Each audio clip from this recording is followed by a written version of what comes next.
Hello बच्चों, कैसे हो आप सब। मैं उम्मीद करता हूं कि आप जहां भी होंगे बेहतर होंगे, शानदार होंगे, जानदार होंगे और अपनी पढ़ाई ठीक ठाक से कर रहे होंगे। आज की इस क्लास में हम देखने वाले हैं चैप्टर नंबर 2 का। ये अपना 14 नंबर क्लास होगा, 14वीं क्लास होगा। और इस 14वीं क्लास में हम जो एमसीक्यूज देखने वाले हैं, एमसीक्यूज का ये पार्ट नंबर 3 होने वाला है। दो पार्ट्स आपने पहले ही देख रखा है और ये पार्ट नंबर 3 है। पीछे की जो दो क्लास एमसीक्यूज की हुई है उसमें टोटल 110 क्वेश्चन हमने डील कर रखा है और आगे हम 111 नंबर क्वेश्चन से आज कंटिन्यू कर रहे हैं। तो आप सब बहुत अच्छे से पढ़ाई कर रहे होंगे और पीछे के सारे क्लास को अटेंड किए होंगे, ऐसा मुझे भरोसा है। और आज की हम क्लास में देखने वाले हैं क्वेश्चन नंबर 111 से आगे जहां तक हो सकता है वहां तक देखेंगे। इसके बाद आपको एक शॉर्ट वीडियो, शॉर्ट क्वेश्चंस का जो क्लास मिल जाएगा। ठीक है, तो शुरू करते हैं आज की क्लास। आज की क्लास का जो पहला क्वेश्चन है अपना, पहला क्वेश्चन है क्वेश्चन नंबर 111, 111। दोहरा निषेचन की पहली प्रक्रिया में एक नर युग्मक किसके साथ संलयित होती है। मतलब डबल फर्टिलाइजेशन से अपना ये क्वेश्चन है। कह रहा है कि in the first process of double fertilisation one male gamete fused with, मतलब किससे जुड़ता है। चार ऑप्शन आपके सामने दिख रहे हैं। सहायक कोशिका, एंटीपोडल सेल, अंड सेल, अंड कोशिका और द्वितीयक केंद्रक। तो कह रहा है कि जो पहली प्रक्रिया में जो निषेचन होता है तो जो नर युग्मक होता है वो किसके साथ, तो आपको मैंने समझाया था जैसे कि ये अगर एक परिपक्व बीजांड है तो ऊपर की तरफ 3 एंटीपोडल सेल रहते हैं, बीच में रहता है सेकेंडरी न्यूक्लियस और एक रहता है एक सेल और नीचे दो और सेल रहता है जिसको बोलते हैं सिनर्जिड सेल या सहायक कोशिका। तो ये जो होता है ये होता है एक सेल और पहली बार जो नर युग्मक होता है वो इसी से जुड़ता है। इसका मतलब कि क्या होगा आंसर, एक सेल यानी कि अंड कोशिका। तो ऑप्शन नंबर हमारा सी बिल्कुल सही होगा। इधर भी वही ऑप्शन होगा क्योंकि दोनों हिंदी और इंग्लिश दोनों मीडियम में है। आगे बात करते हैं क्वेश्चन नंबर 112। अंड कोशिका और नर युग्मक, अंड कोशिका और नर युग्मक के संलयन से क्या बनता है। अभी जस्ट मैंने आपको समझाया कि ये अंड कोशिका था और इससे जब नर युग्मक आपस में जुड़ेगा, मिलेगा तो क्या बनाएगा, तो ये बनाता है क्या, ये बनाता है भ्रूण यानी कि एम्ब्रियो बनाता है। तो आंसर क्या होने वाला है, ऑप्शन नंबर बी अपना बिल्कुल सही जवाब है। ठीक है, ओके। आगे बात करते हैं क्वेश्चन नंबर 113। दोहरा निषेचन की जो दूसरी प्रक्रिया है, मतलब दोहरा निषेचन में क्या होता है कि दो बार निषेचन होता है। तो एक तो मैंने आपको समझा दिया, बीच में था सेकेंडरी न्यूक्लियस, नीचे था एक सेल और नीचे दो और भी सेल थे जिसको हम क्या बोलते थे, सिनर्जिड सेल। और नीचे 3 सेल थे जिसका नाम था, ऊपर की तरफ 3 सेल थे जिसका नाम था एंटीपोडल सेल। तो बीच में जो था सेकेंडरी न्यूक्लियस, ये दूसरी बार निषेचन में भाग लेता है। ठीक है, तो सवाल कह रहा है कि नर युग्मक दूसरी बार किसके साथ संलयित होती है, तो इसको बोलते हैं पोलर न्यूक्लियाई या सेंट्रल सेल। पोलर न्यूक्लियाई भी बोल सकते हैं, सेंट्रल सेल भी बोल सकते हैं। तो अंड कोशिका नहीं होगा, ये तो पहली बार भाग लेता है। सहायक कोशिका नहीं, ये फिलीफॉर्म अपैरेटस की रचना करती है। द्वितीय केंद्रक, यही हमारा सही जवाब होगा, option number C. Antipodal cell ये अपभ्रष्ट हो जाते हैं निषेचन के बाद, ये झड़ के गिर जाते हैं। तो आंसर क्या होगा, सेकेंडरी न्यूक्लियस जिसको बोलते हैं द्वितीयक केंद्रक। आगे बात करते हैं क्वेश्चन नंबर 114 की। द्वितीयक केंद्रक में कितने ध्रुवीय केंद्रक होते हैं।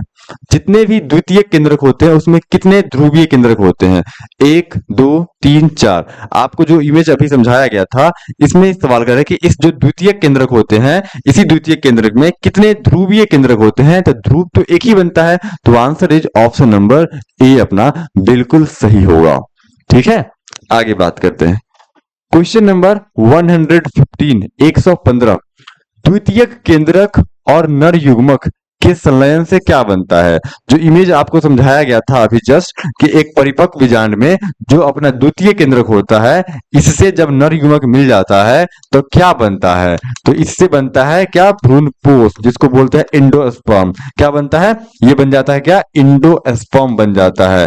ठीक है, नारियल का यही भाग खाया जाता है, तो आप ध्यान रखेंगे इसे ही हिंदी में भ्रूणपोष कहते हैं। क्या कहते हैं, भ्रूणपोष कहते हैं, इंडोस्पर्म। तो आंसर क्या होगा, ऑप्शन नंबर बी फॉर बाहुबली is correct answer. Answer is option number B. आगे बात करते हैं क्वेश्चन नंबर 116 में। भ्रूणपोष में गुणसूत्रों की स्तर क्या होती है। भ्रूणपोष कैसा होता है, तो मैंने आपको समझाया था कुछ देर पहले कि ये पहले से क्या होता था, द्विगुणित होता था। और जब नर युग्मक जो होता था वो अगुणित होता था। तो द्विगुणित और अगुणित मतलब मिलेगा 2n और n मिलेगा तो क्या बन जाएगा, 3n बन जाएगा। तो ऑप्शन क्या होगा, 3 गुणित होता है। तो आंसर इज क्या होगा, ऑप्शन नंबर 3 यानी कि क्या ऑप्शन इज सी, यानी कि त्रिगुणित, जिसको हम ट्रिप्लोइड बोलते हैं, 3n के फॉर्मेट में हो जाता है। आगे बात करेंगे क्वेश्चन नंबर 117 का। क्वेश्चन नंबर 117 में कह रहा है कि भ्रूण में गुणसूत्रों का स्तर क्या होता है। जो एम्ब्रियो होता है उसमें ये जो गुणसूत्र होते हैं उसका क्या लेयर होता है। ठीक है, तो जो एम्ब्रियो होता है, मैंने आपको कई बार ये समझा दिया कि जो हमारा एग सेल था ये एन टाइप का होता है, और जो हमारा नर युग्मक है वो भी एन टाइप का होता है। तो ये एन और एन आपस में मैच कर जाएंगे तो क्या बन जाएगा, 2n, जिसको हम जाइगोट भी कहते हैं। और यही जाइगोट डेवलप होकर क्या बन जाता है, भ्रूण बन जाता है। समझ में आ रहा है ना, मजा आ रहा है ना क्लास में, कमेंट कर देना एक बार। तो ऑप्शन क्या हो जाएगा, ऑप्शन नंबर हो जाएगा इसका, ऑप्शन नंबर द्विगुणित होता है, तो ऑप्शन नंबर बी इसका फुल्ली करेक्ट होगा। डिप्लॉयड फॉर्मेट में रहता है क्या, भ्रूण रहता है, कैसा, डिप्लॉयड। Okay, question number 118। अब बात करते हैं क्वेश्चन नंबर 118 की। क्वेश्चन नंबर 118 में कहा जा रहा है what is the main significance of double fertilisation. जो दोहरा निषेचन होता है उसका बहुत मुख्य इंपॉर्टेंट क्या होता है, मुख्य महत्व क्या है। ऑप्शन को पढ़ेंगे आप पूरा समझ में आएगा कि क्या सही इसका जवाब होगा। केवल भ्रूण का विकास, पहला ऑप्शन में कह रहा है केवल एम्ब्रियो का डेवलपमेंट होना, ऐसा बात नहीं है। दूसरा कह रहा है केवल भ्रूणपोष का विकास, ऐसा भी बात नहीं है। दो बार निषेचन होता है, दो अलग अलग चीज का निर्माण होता है।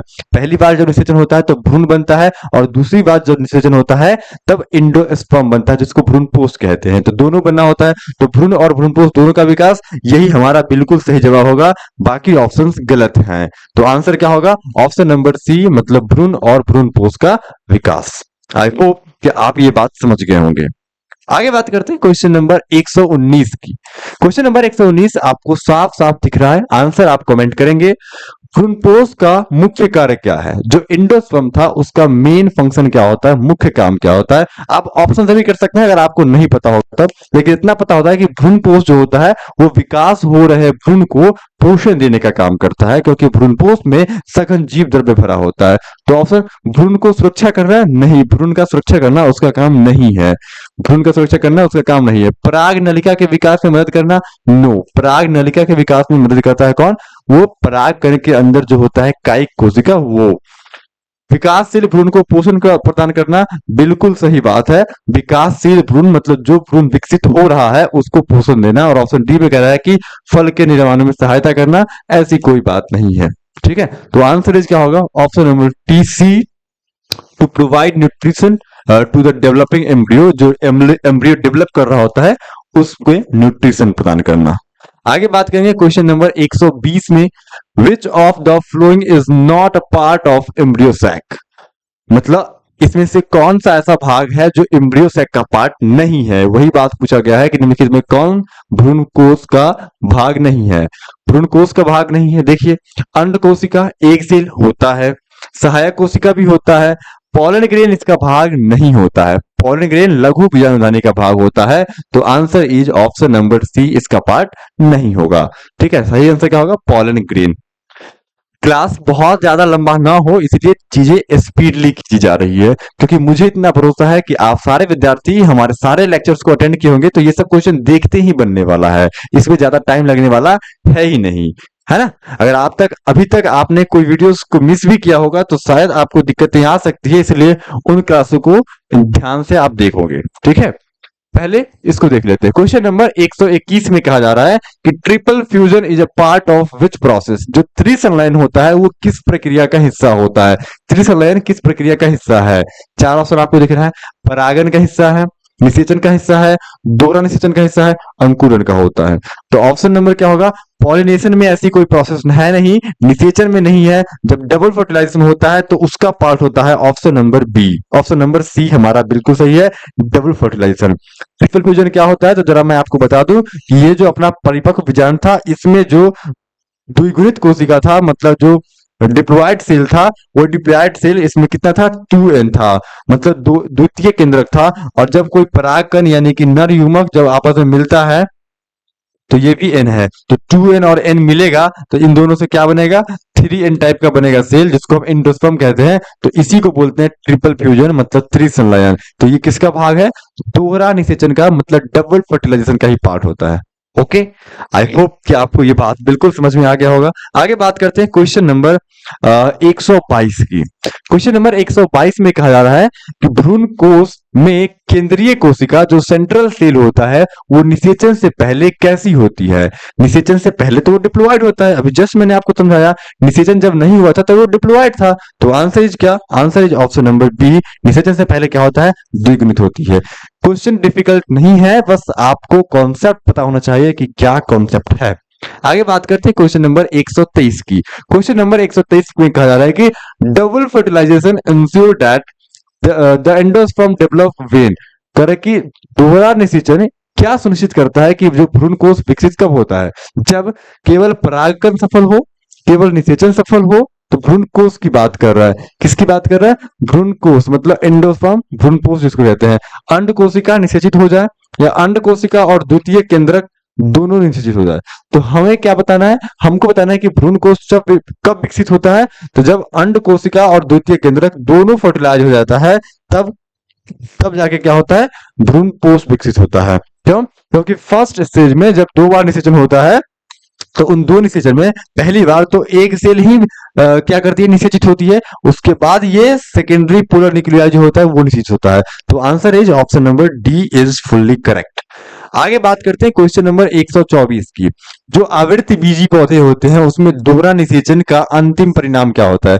अगर डबल फर्टिलाइजेशन हुआ है अगर डबल फर्टिलाइजेशन हुआ है तो अंतिम परिणाम क्या होता है, अंतिम रिजल्ट क्या होता है। ऑप्शन पढ़ोगे आपको आइडिया लग जाएगा। देखिए करे कि अगुणित भ्रूण और द्विगुणित भ्रूणपोष। भ्रूणपोष द्विगुणित कब से होने लगा, ये तो गलत है। भ्रूणपोष कैसा होता है, भ्रूणपोष तो त्रिगुणित होता है। ऑप्शन कह रहा है कि द्विगुणित भ्रूण और अगुणित भ्रूणपोष। भ्रूणपोष त्रिगुणित होता है, न अगुणित होता है न द्विगुणित होता है, वो क्या होता है, त्रिगुणित। तो कह रहा है कि द्विगुणित भ्रूण और त्रिगुणित भ्रूणपोष, ये बिल्कुल सही है। ऑप्शन नंबर सी हमारा बिल्कुल सही है। भ्रूण कह रहा है त्रिगुणित, ये पॉसिबल नहीं है। तो answer is option number C बिल्कुल सही है, diploid embryo and triploid endosperm. Okay, आगे बात करते हैं क्वेश्चन नंबर 125। क्वेश्चन नंबर 125 में क्या कहा जा रहा है, एक बार जरा गौर से पढ़ेंगे फिर आंसर करेंगे। कह रहे कि what is the main function of the endosperm in angiospermic plant. जो एंजियोस्पर्मिक प्लांट होते हैं उसमें भ्रूणपोष का मेन काम क्या होता है। ऑप्शन पढ़ो, ऑप्शन से आपको क्लियर हो जाएगा। मेन काम क्या होता है, भ्रूण को सुरक्षा देना नहीं। एंडोस्पर्म का मेन काम भ्रूण को सुरक्षा देना नहीं, ये क्वेश्चन रिपीट हो गया है। परागण में सहायता करना, ऐसी कोई बात नहीं है। विकासशील भ्रूण को पोषण प्रदान करना, yes this is fully correct. बीजों की प्रकीर्णन में मदद करना, ऐसी बात नहीं है। आगे बात करते हैं क्वेश्चन नंबर 126। निम्नलिखित में कौन सा भ्रूण का भाग नहीं है, एम्ब्रियो का भाग कौन सा नहीं है। प्रांकुर, मूलांकुर, बीजपत्र और भ्रूणपोष। तो प्रांकुर, मूलांकुर और बीजपत्र ये तीनों एक एम्ब्रियो का ही भाग है, एक भ्रूण का। याद कीजिए आपको मैंने समझाया था बीज का एग्जांपल देके, जो जैसे एक सीम का बीज है तो उसमें नीचे की तरफ निकला तो वो उसका ही भाग है। नीचे की तरफ क्या निकलता है, मूलांकुर, ऊपर की तरफ क्या निकलता है, प्रांकुर। और कोटाइलिडन बीजपत्र इसी का तो भाग होता है, 2 भागों में बटा होता है इसको। तो ये तीनों के तीनों इसके भाग हैं, लेकिन कह रहा है कि भाग नहीं है। तो नहीं है कौन, भ्रूणपोष यानी कि एंडोस्पर्म जो इसके चारों तरफ रहता है। तो answer is option number D, तो सही आंसर होगा। आगे बात करेंगे क्वेश्चन नंबर 127 की। आप समझ रहे हो ना कि मैं क्या कहना चाह रहा हूं, मजा आ रहा है क्लास में। आई होप कि आपको क्लास अच्छी लग रही होगी, क्योंकि इसमें बहुत ज्यादा कमेंट को रिकमेंड नहीं किया जा रहा है, क्योंकि ये एक रिकॉर्डेड क्लास है बच्चे, ठीक है। आगे बात करते हैं द प्रोटेक्टिव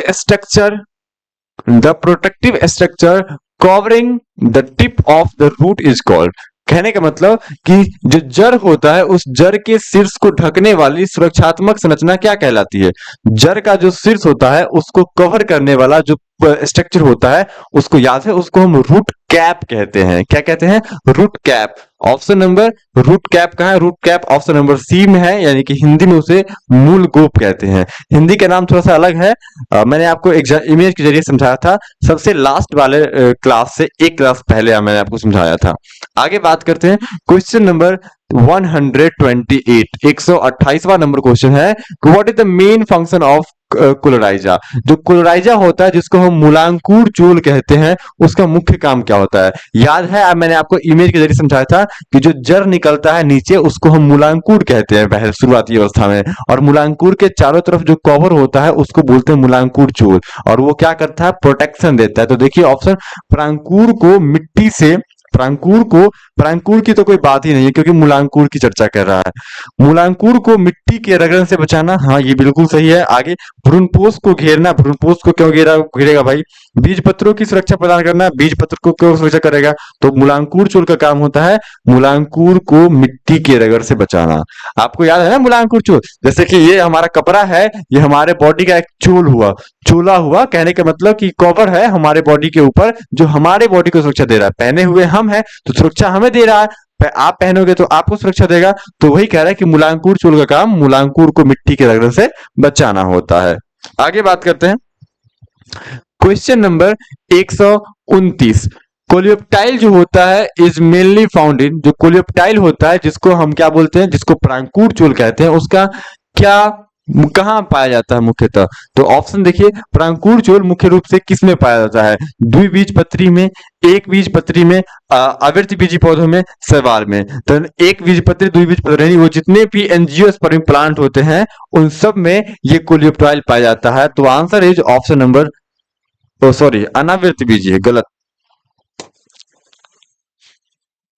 अनावृत बीज नहीं होगा। तो परांकुर चूल मुख्य रूप से किस में पाया जाता है? परांकुर चूल जो होता है वो मुख्य रूप से, ध्यान रखेंगे, द्विबीजपत्री में ही पाया जाता है। किसमें? द्विबीजपत्री में पाया जाता है। तो answer is option number A. आगे बात करेंगे क्वेश्चन नंबर 130। परांकुर चूल का कार्य क्या है? वही काम जो मूलांकुर चूल का था। मूलांकुर चूल का काम क्या था? मूलांकुर को सुरक्षा देना, और परांकुर चूल का काम है परांकुर को सुरक्षा देना। तो मूलांकुर को सुरक्षा प्रदान करना नहीं, ये काम तो मूलांकुर चूल का था। बढ़ते हुए परांकुर को मिट्टी से बचाना, हाँ ये काम हो सकता है। तो answer is option number B हमारा बिल्कुल सही होगा। बी मतलब to protect the growing plumules from the soil. आगे बात करते हैं question number 131। What type of tissue is the endosperm? कह रहे कि भ्रूणपोष किस प्रकार का उत्तक है? तो भ्रूणपोष जो होता है वो मेरिस्मेटिक टिश्यू है, अस्थायी उत्तक है, सुरक्षात्मक उत्तक है, या स्रावी उत्तक है? तो मेरिस्मेटिक टिश्यू उसे कहते हैं जिसमें विभाजन होता है, जिसको हम विभोज्योतक उत्तक कहते हैं, जो बढ़ने में मदद करता है। तो वो जड़ों में मिलता है या पत्तियों के सबसे अंत वाले भाग में मिलता है। तो ये तो नहीं होगा, ये आंसर नहीं हो सकता है। भ्रूणपोष की बात कर रहा है, मतलब एंडोस्पर्म की बात कर रहा है। अस्थायी उत्तक, परमानेंट टिश्यू उसे कहते हैं जिस उत्तक में विभाजन की क्षमता खत्म हो जाती है। तो ये भी आंसर नहीं होगा, ये बातें क्लास 11th की ले ली गई है। सुरक्षात्मक टिश्यू, तो एंडोस्पर्म सुरक्षा नहीं करता है, वो क्या करता है? वो तो प्रोटेक्शन में भाग, वो तो एम्ब्रियो सैक होता है जो प्रोटेक्शन करता है। तो ये सुरक्षात्मक भी नहीं है। तो आंसर क्या आएगा? ऑप्शन नंबर डी, स्रावी उत्तक, क्योंकि ये स्राव करता है और भ्रूण को पोषण देने का काम करता है। ओके, आज समझ में आ गया आपको? आगे बात करते हैं question number 132। During the development of the embryo, जब भ्रूण विकास कर रहा होता है तो the plumule gives rise to, तो प्लीम्यूल तो परांकुर का निर्माण करता है। किसका निर्माण करता है? देखिए प्लीम्यूल जो होता है जिसको हम परांकुर कहते हैं, तो परांकुर ऊपर की तरफ विकसित होता है। जैसे कि अगर मैं मान के चलूं कि ये कोई बीज है तो बीज से ऊपर की तरफ निकलेगा प्लीम्यूल, तो ऊपर की तरफ निकलेगा तो क्या तना बनेगा ना? तो जड़ तंत्र नहीं, ये मूलांकुर का काम होता है जड़ तंत्र का निर्माण करना। तना और पत्तियां, हाँ ये बिल्कुल सही जवाब है। तना भी निर्माण करेगा, पत्तियां भी बनेगा। बीज का आवरण बनाने की कोई नहीं है, फल भित्ति नहीं, बीज का आवरण इससे नहीं बनता है। तो आंसर क्या होगा? ऑप्शन नंबर बी, फोर बाहुबली, स्टेम एंड लीव्स। आगे बात करेंगे क्वेश्चन नंबर 133 की। क्वेश्चन नंबर 133 में क्या कहा जा रहा है, जरा इसको समझते हैं। ठीक है बच्चे, क्वेश्चन नंबर 133, आइए क्वेश्चन नंबर 133 में कहा जा रहा है कि द रेडिकल्स, जो रेडिकल्स होते हैं जिसको हम the radicals is the part of the embryo that develop into, कह रहे कि मूलांकुर का वह भाग जो विकसित होकर क्या बनाता है? मूलांकुर का वह भाग है, मूलांकुर भ्रूण का वह भाग है जो विकसित होकर क्या बनाता है? तो मूलांकुर विकसित होगा तो जड़ बनाता है। क्या बनाता है? जड़ बनाता है। तो प्राथमिक जड़ें, ऑप्शन नंबर सी हमारा बिल्कुल सही है, प्राइमरी रूट बनाता है। आगे बात करते हैं क्वेश्चन नंबर 134 की। क्वेश्चन नंबर 134, क्वेश्चन को देखिए, आंसर कमेंट कीजिएगा। कह रहे कि निम्नलिखित में से कौन सा एक बीजपत्री भ्रूण का हिस्सा है जो मूलांकुर और मूल गोप को ढकता है? चार ऑप्शन आपके सामने दिख रहे हैं। वही बात अंग्रेजी में लिखा गया है कि which of the following is a part of monocot embryo that covers the radicle and root cap, जो रूट कैप और रेडिकल को क्या करता है, कवर करता है। मतलब एक बीजपत्री भ्रूण का हिस्सा बताना है जो मूलांकुर मतलब जो जड़ बनाता है वो भी, और रूट कैप दोनों को ढकता है। बीजपत्र, परांकुर चोल, मूलांकुर चोल और अध्यावरण। तो आंसर क्या होगा, मूलांकुर चोल ही होता है जो मूलांकुर को, और रूट कैप भी तो सबसे लास्ट में होता है, उसी मूलांकुर के सबसे अंत वाले भाग पर रूट कैप लगा होता है। और सबको कवर कौन करता है, सबको कवर करता है मूलांकुर चोल, जिसको हम क्या बोलते हैं, जिसको बोलते हैं कोलोराइजा बोलते हैं। Answer is option number C. Next question number 135, ठीक है।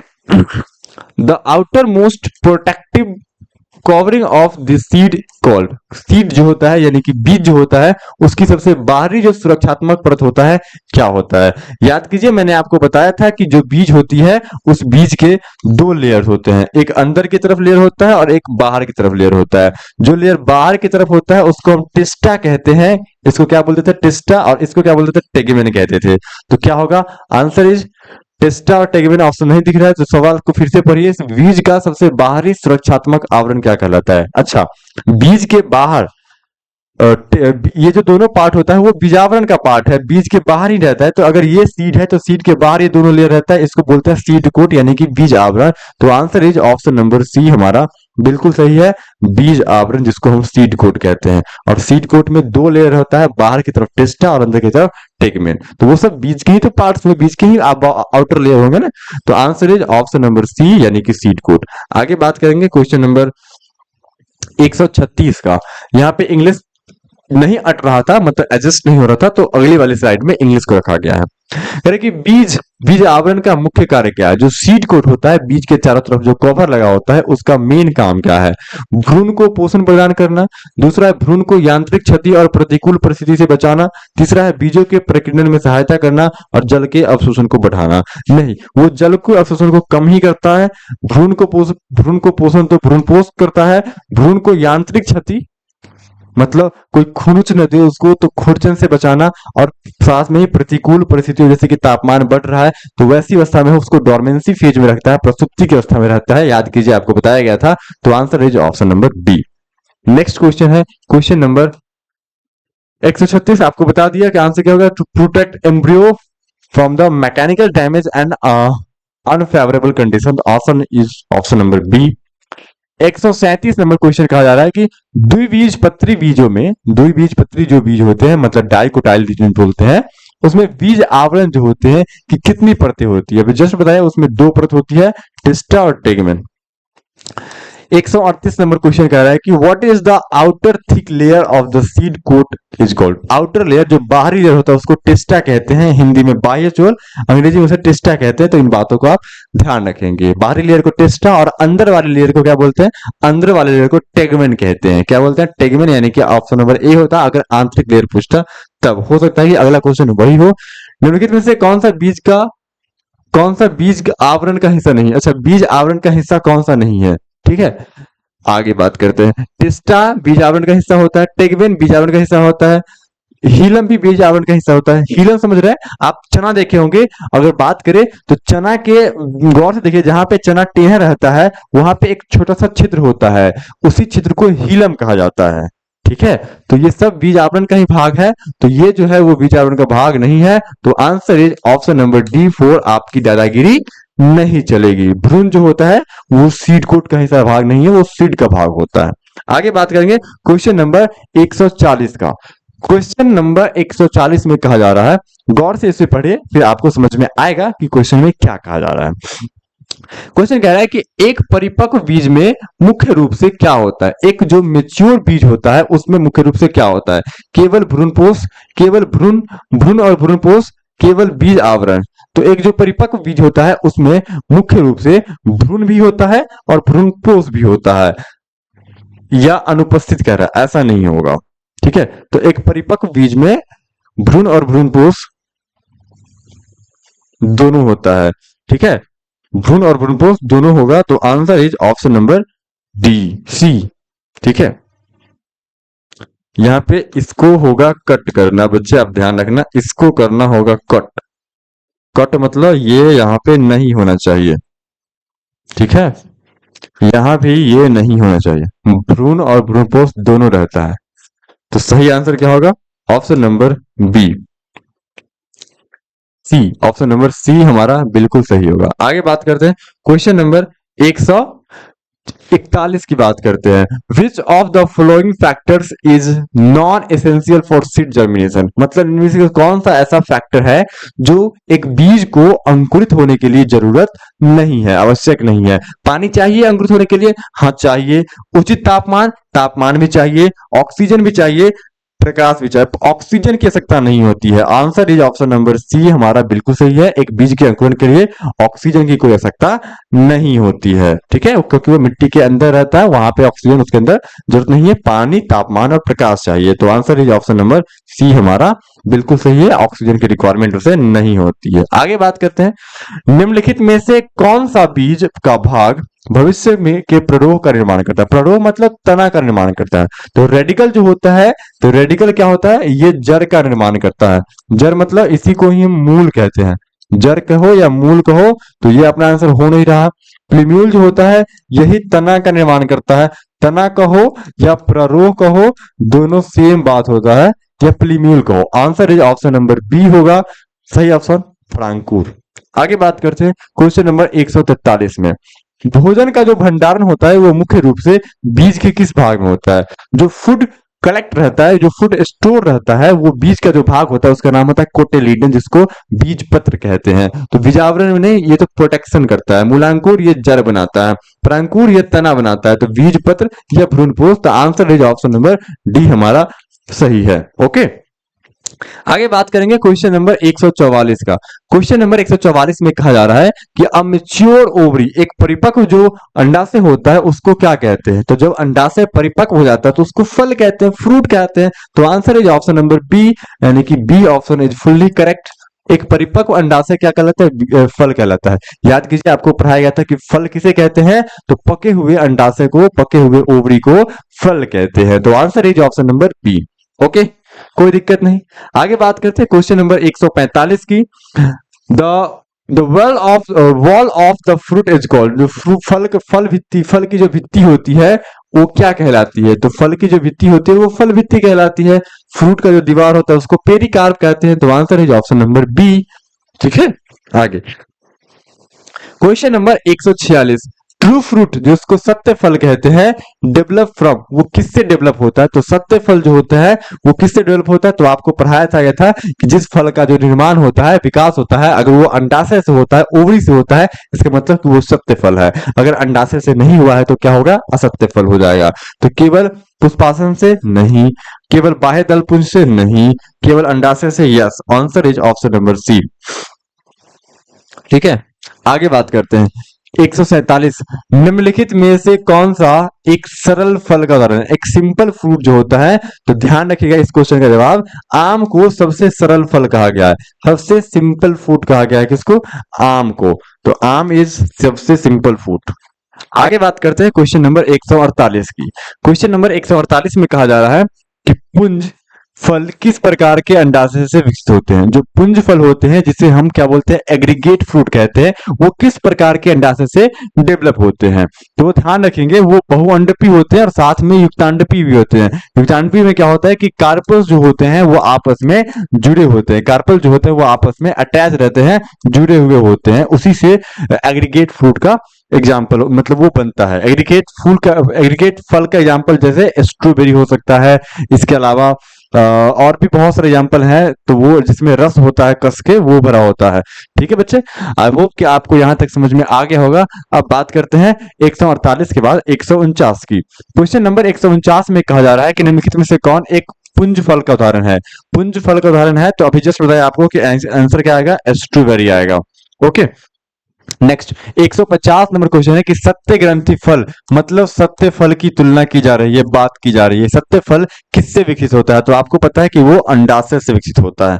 आगे बात करते हैं question number 151, which of the following is an example of composite fruit? कौन सा है जो सत्य फल का उदाहरण है? तो ये आपके ऊपर छोड़ा जा रहा है।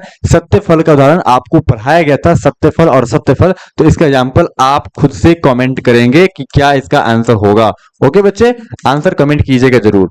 आगे बात करते हैं क्वेश्चन नंबर 152 की, the middle layer of pericarp. Pericarp का जो मिडिल लेयर होता है उसको क्या कहते हैं? आपको बताया गया था कि जो एक फल होते हैं उसमें दो पार्ट होते हैं, एक होता है सीड और एक होता है पेरिकार्प। पेरिकार्प 3 लेयर में होता है, इपिकार्प, मेसोकार्प, एंडोकार्प। तो आपको बताना है इसमें से, आपको खुद से ये सवाल करना है। फिर से इसका आंसर आप खुद से कमेंट करोगे कि क्या इसका सही आंसर होगा। जो मध्य फल मतलब फल भित्ति जो होता है उसका कौन सा पार्ट जो बीच में होता है। Okay, next question number 153, which of the following is an example of dry fruit? ये ड्राई फ्रूट का एग्जाम्पल आपको बताना है, सूखा फल जिसमें रस नहीं होता है। आप लोग जानते होंगे कि सूखा फल ड्राई फ्रूट का नाम बहुत सुना होगा।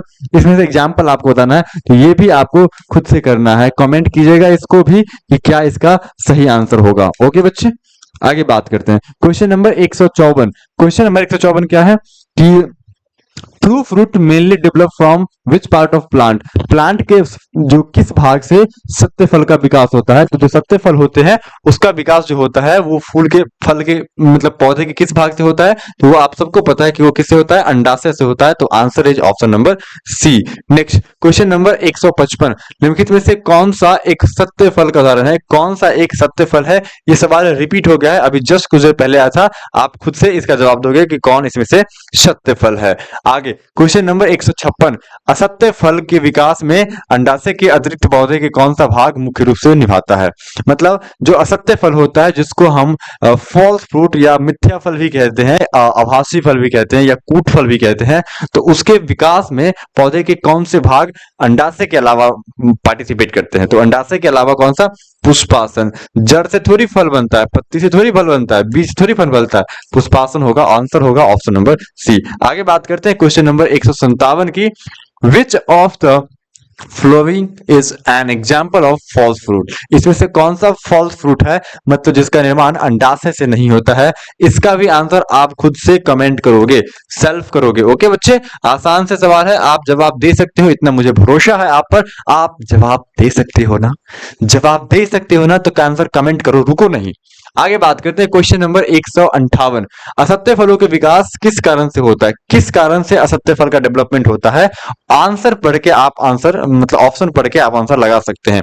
केवल निषेचन के कारण ऐसा नहीं होता है, तो ये गलत आंसर होगा। केवल परागण के कारण ये भी नहीं होगा। अंडाशय के साथ अन्य पुष्पी भागों की वृद्धि के कारण, हाँ ये सही जवाब होगा। अंडाशय के साथ और भी पुष्पी भाग वृद्धि कर जाते हैं, डेवलप कर जाते हैं, जिसके कारण असत्य फल का भी विकास हो जाता है। आइए हम बात करते हैं 158 के बाद क्वेश्चन नंबर 159 की, कि the condition having more than one embryo in seed is called. अगर किसी बीज के अंदर एक से ज्यादा एम्ब्रियो मौजूद है, वही बात हिंदी में लिखा है कि एक बीज में एक से अधिक भ्रूण की जो उपस्थिति होती है क्या कहलाती है? तो उसको हम क्या बोलते हैं? बहुभ्रूणता कहते हैं, पॉली एम्ब्रियोनी कहते हैं। क्या कहते हैं? पॉली एम्ब्रियोनी कहते हैं। ल्यूवेनहॉक ने इसकी खोज की थी, आप ध्यान रखेंगे। आगे बात करते हैं क्वेश्चन नंबर 160 का, poly embryony is commonly seen which in which of the following? इसमें से किस में जो बहुभ्रूणता है उसको देखा गया था? मतलब लिवेनहॉक ने जो बहुभ्रूणता की खोज की थी वो किसमें? नींबू में किया था। तो answer is option number C.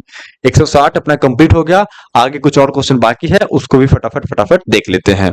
Question number 161, the process of seed in formation without fertilisation is called. अगर कोई सीड है जो बिना फर्टिलाइजेशन के विकसित हो गया है, बिना निषेचन का विकसित हो गया है, क्या बीज, तो उसको क्या कहते हैं? तो याद है ना, बीज अगर बिना निषेचन का विकसित हुआ है तो उसे असंग जनन कहते हैं। क्या कहते हैं? असंग जनन, जिसको हम एपोमिक्सिस कहते हैं। और ध्यान रखेंगे कि जो असंग जनन होता है वो एक प्रकार का क्या होता है? अलैंगिक जनन होता है, जो लैंगिक जनन के जैसा दिखता है पर वो होता नहीं है। आगे बात करते हैं क्वेश्चन नंबर 162, असंग जनन का परिणाम क्या होता है? जो असंग जनन होता है यानी कि बिना निषेचन के ही क्या होता है? फल का विकास हो जाता है, सॉरी बीज का विकास हो जाता है, उसको क्या कहा जाता है? ठीक है। तो आनुवांशिक रूप से भिन्न संतति होती है, आनुवांशिक रूप से भिन्न नहीं होती है, वो सेम ही रहते हैं। आनुवांशिक रूप से समान संतति होता है, तो यही हमारा बिल्कुल सही जवाब होगा। आगे बात करते हैं क्वेश्चन नंबर, अच्छा बांझ बीज नहीं होता है, इससे बीज जो होता है वो फर्टाइल होता है। तो आंसर इज क्या होगा? Answer is option number B. आगे बात करते हैं क्वेश्चन नंबर 163, बिना निषेचन के फल बनने की क्रिया। बिना निषेचन का अगर फल बना हुआ तो उसे बोलते हैं क्या? उसे बोलते हैं अनिषेक जनन। क्या बोलते हैं? अनिषेक जनन। Answer is option number C. याद है ना, पढ़ाया गया था आपको। आगे बात करते हैं क्वेश्चन नंबर 164, निम्नलिखित में से कौन सा अनिषेक जनित फल का उदाहरण है? कौन अनिषेक जनित फल का उदाहरण है? सेब जिसमें बीज होते हैं, ऐसा बात नहीं, इसमें निषेचन के कारण होता है। अनिषेक जनन जिसमें बीज हो सकते हैं बट अंकुरित नहीं हो पाएंगे। ठीक है। आगे केला जिसमें सामान्यतः बीज नहीं होते हैं, तो ये आंसर हो सकता है। अंगूर जिसमें बीज होते हैं, बीज है, तो वो अनिषेक जनन नहीं होगा। संतरा जिसमें बीज होते हैं, तो ये भी आंसर गलत है। तो सही answer is option number B. ठीक है। आगे बात करते हैं क्वेश्चन नंबर 165, अनिषेक जनन प्रेरित किया जाता है। जो अनिषेक जनन होता है वो किससे प्रेरित होता है? तो मैंने आपको समझाया था, आपको बताया था, आपको पढ़ाया था कि जो अनिषेक जनन होता है उसमें एक हार्मोन्स काम करता है। कौन कौन? एक प्राकृतिक रूप से भी होता है और ये आर्टिफिशियल तरीका से भी हो सकता है। IAA जिसको बोलते हैं इंडोल एसिटिक एसिड, ये काम करता है। तो केवल प्राकृतिक रूप से होता है? नहीं। केवल कृत्रिम रूप से नहीं, ये दोनों तरीका से होता है। तो answer is option number C. Next question की बात करेंगे क्वेश्चन नंबर 166, बहुभ्रूणता जिसको हम पॉली एम्ब्रियोनी कहते हैं, किसके कारण हो सकती है? तो बहुभ्रूणता का एक ही बहुत सारे कारण मैंने आपको समझाए थे कि जो अंड कोशिका होगा वो निषेचन के बाद कई सारे खंडों में टूट जाएगा, या बीजांड काय से के किसी सेल से नए भ्रूण का निर्माण हो जाए, या भ्रूण कोष के किसी सेल से नए भ्रूण का निर्माण हो जाए। तो ये सब कई सारे कारण हैं। तो आंसर पढ़िए, ऑप्शन पढ़िए। एक से अधिक बीजांडों का निषेचन, अगर बीजांड एक से अधिक निषेचित हो जाएगा तब भी भ्रूणता बहुभ्रूणता हो जाएगा। एक ही बीजांड में एक से अधिक भ्रूण की थैली का विकास, ये भी पॉसिबल है। ह्यूमनज के विभाजन से एक से अधिक भ्रूण का विकास, ये भी जाइगोट अगर कई सारे खंडों में बट जाएगा तब भी कई सारे एम्ब्रियो का निर्माण हो जाएगा। तो ऑल ऑप्शन इज करेक्ट, मतलब आंसर इज डी हमारा बिल्कुल सही है। D4 आपकी दादागिरी नहीं चलेगी। है ना, कोई दिक्कत नहीं। जहां दिक्कत हो आप कमेंट जरूर कीजिएगा, आपको रिप्लाई जरूर दिया जाएगा। फिलहाल क्वेश्चन नंबर 166 हम देख लिए, answer is option number D. आगे बात करते हैं क्वेश्चन नंबर 167 का। असंग जनन जो होता है जिसको हम एपोमिक्सिस कहते हैं, कौन सा प्रकार है? तो हम बताए थे कि जो असंग जनन मतलब बिना निषेचन के ही बीज का निर्माण होना। अगर बिना निषेचन के बीज का निर्माण होता है तो ये हमें ऐसा लग रहा है कि ये लैंगिक जनन है, बट ये एक प्रकार का अलैंगिक जनन है, क्योंकि निषेचन हुआ नहीं तो लैंगिक जनन की आवश्यकता नहीं हुई। मतलब लैंगिक जनन हुआ नहीं और बीज बन गया तो हमें लगता है कि लैंगिक जनन हुआ है, बट ऐसा नहीं है। तो ध्यान रखेंगे, ये लैंगिक प्रजनन नहीं होता है, अलैंगिक प्रजनन का एक रूप जो लैंगिक जनन की नकल करता है। हाँ बिल्कुल सही है, मिमिक्री करता है, ये मिमिक्स करता है किसका? लैंगिक जनन का। तो आगे बात करते हैं, वही बात है, आंसर है ऑप्शन बी। 168 नंबर क्वेश्चन, अनिषेक जनित फलों का क्या महत्व है?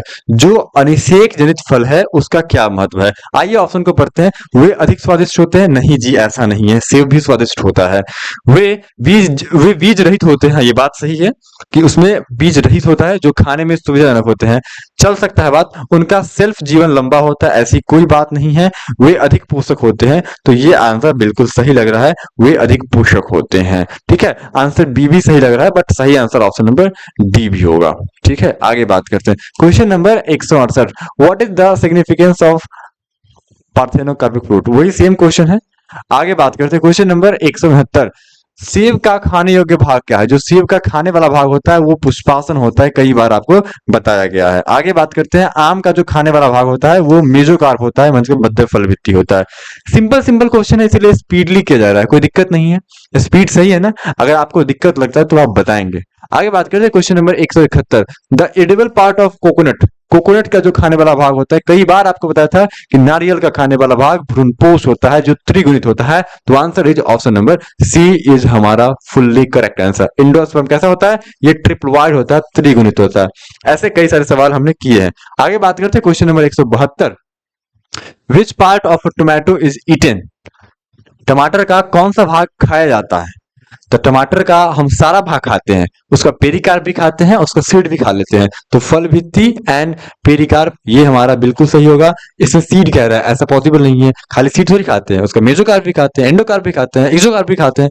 तो ऑल ऑप्शन मतलब ऑप्शन नंबर सी हमारा बिल्कुल सही है। आगे बात करते हैं क्वेश्चन नंबर 173 का। द एडिबल पार्ट ऑफ बनाना, केला का कौन सा भाग खाते हैं? तो आप सबको पता है कि केला का छिलका नहीं खाते हैं, और छिलका नहीं खाते हैं मतलब बाह्य फलविति नहीं खाते हैं। इसमें बाह्य फलविति दिख रहा है, ये काट दीजिए।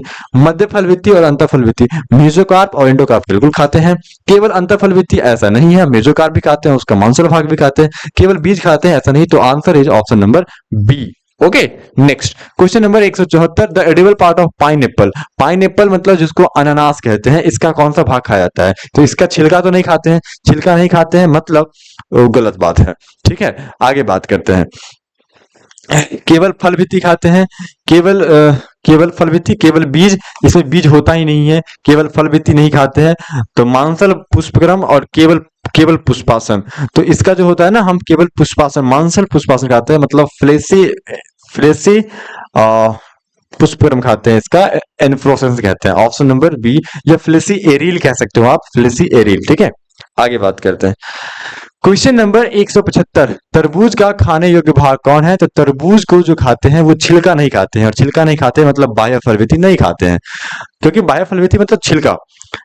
मध्य फलविति खाते हैं, इसका अंतर फलविति खाते हैं, इसका सीड नहीं खाते हैं। तो केवल सॉरी मध्य फलविति और अंतर फलविति, इसका बीज नहीं खाया जाता है। कुछ लोग बीज भी खा लेते हैं, बट वो रेयर केस में, ऐसा नॉर्मली बीज निगल दिया जाता है।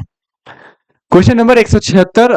द एडिबल पार्ट ऑफ काजू, काजू का कौन सा भाग खाया जाता है? और मैं चाहता हूं कि इसका आंसर आप खुद से कमेंट करें। मैंने आपको लास्ट क्लास में ये पढ़ाया था कि काजू का कौन सा भाग खाया जाता है। ठीक है, मुझे लगता है कि आपको हमारी सारी बात समझ में आ गई, और ऐसा बहुत सारा क्वेश्चन हमने किया है, 175 प्लस क्वेश्चन मतलब 176 क्वेश्चन हमने किया है, और इस चैप्टर से आने वाले लगभग सारे क्वेश्चन आपसे बन जाएंगे। आप क्वेश्चन बैंक बना के देखना, मुझे लगता है कि आप सारे क्वेश्चन बन जाएंगे। फिलहाल आज के लिए इतना ही, आपसे मुलाकात होगी अगली क्लास में, जिसमें हम शॉर्ट क्वेश्चन देखने वाले हैं। मिलते हैं आपसे कल की क्लास में। वीडियो अच्छा लगा होगा, मुझे ऐसा पूरा भरोसा है, और आप अपने दोस्तों को जरूर बताएंगे कि फ्री में बहुत कुछ पढ़ाया जा रहा है। आपको टॉपर बनने तक की जो संभावनाएं हैं वही यहीं से प्राप्त हो जाएंगी। सारे क्लासेस आपको टाइम पे मिलेगी। फिलहाल कुछ कारण से क्लास डिले चल रही है, बट आपको सारे क्लास टाइम पे मिलेगी। मिलते हैं आपसे कल की क्लास में, तब तक के लिए जय हिंद।